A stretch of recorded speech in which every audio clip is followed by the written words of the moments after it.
Hello DC fans, welcome back to my channel Dastaan TV.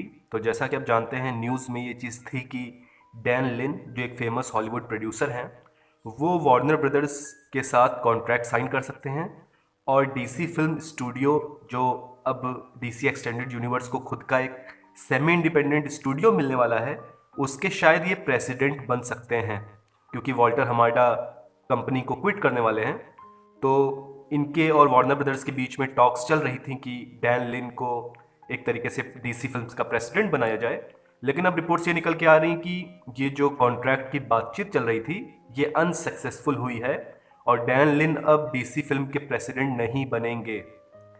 अब ये जो कॉन्ट्रैक्ट हुआ था, ये अनसक्सेसफुल क्यों हो गया, यानी इनकी बातचीत टूट क्यों गई, उसके पीछे रीज़न ये निकल के आ रहा है कि डैन लिन जो खुद एक प्रोड्यूसर हैं और शर्लॉक होम्स के दोनों पार्ट इन्होंने प्रोड्यूस किए हैं वार्नर ब्रदर्स के लिए, लीगो मूवी फ्रेंचाइज जो है उसको भी इन्होंने प्रोड्यूस किया है।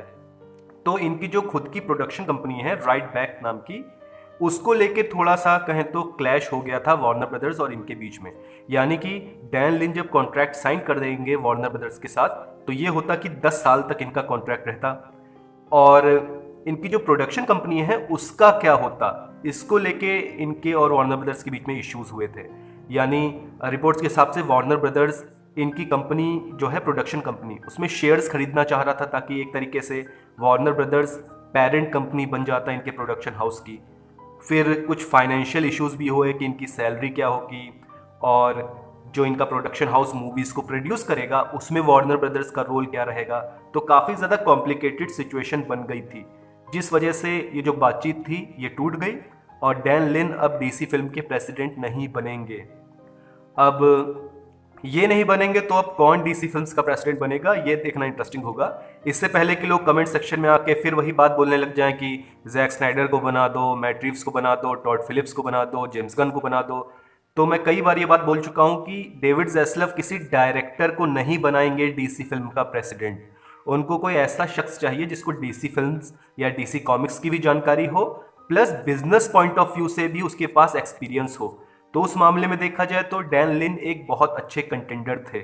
लेकिन अब हम देख रहे हैं कि अब तो अनफॉर्चुनेटली ये डीसी फिल्म के प्रेसिडेंट नहीं बन पाएंगे। तो अब देखना इंटरेस्टिंग होगा कि अब किसको डेविड ज़ैस्लव अप्रोच करते हैं डीसी फिल्म के प्रेसिडेंट के तौर पे। अब अगर डैन लिन नहीं बन पा रहे प्रेसिडेंट तो अब क्या होगा। तो गाइज ये हो सकता है कि वॉल्टर हमाडा जो ब्लैक एडम मूवी के बाद क्विट करने वाले थे वार्नर ब्रदर्स को, हो सकता है कि इनको थोड़ा सा ग्रेस पीरियड दे दिया जाए और कुछ और मंथ्स के लिए ये डीसी के प्रेसिडेंट बन के रह सकते हैं। ये चीज़ हो सकती है। या तो वॉल्टर हमाडा कह रहे हैं कि नहीं, वो क्विट करना ही चाहते हैं, तो हो सकता है कि ये जो पोजीशन है इससे टेम्परेरी तौर पे खाली रखा जाए और जो पैम एब्दी और माइकल डी लूका हैं, ये कुछ टाइम के लिए इस डीसी प्रेसिडेंट की पोस्ट को ओवरसी कर सकते हैं। ज़्यादा से ज़्यादा यही हो सकता है। लेकिन मैं पर्सनली यही चाहूँगा कि जल्दी से जल्दी एक डीसी फिल्म के प्रेसिडेंट को ढूंढा जाए और ये जो 10 ईयर का जो प्लान है इस पर जल्दी से जल्दी वर्क शुरू कर दिया जाए। ग्रेग बर्लंती भी नाम सुझाया गया था, काफ़ी पहले न्यूज़ में भी आया था कि इनसे भी बातचीत हो सकती है। फिर भी जिस शख्स को भी ये बनाए, बस मैं यही चाहूँगा कि थोड़ा बहुत वो कंटिन्यूटी के बारे में नॉलेज रखता हो और जिसे भी प्रेसिडेंट बनाया जाए उसके साथ एडवाइजर्स के तौर पे मैट रिव्स और टॉड फिलिप्स को रखें तो ज़्यादा बेटर रहेगा, क्योंकि मैट रिव्स हम जानते हैं कि एक तरीके से यूनिवर्स बिल्डअप करने में उनको काफ़ी ज़्यादा एक्सपीरियंस है। अभी बैटमैन का यूनिवर्स आपने देखा ही है, एक मूवी केवल रिलीज हुई है, लेकिन उसके बाद आपने देखा आर्खम एसाइलम, पेंगुइन, कैटवुमन की टीवी सीरीज, एक तरीके से इन्होंने पूरा रोड मैप अभी से तैयार कर लिया है। तो देखते हैं गाइस कि कौन डीसी फिल्म का नया प्रेसिडेंट बनता है। लेकिन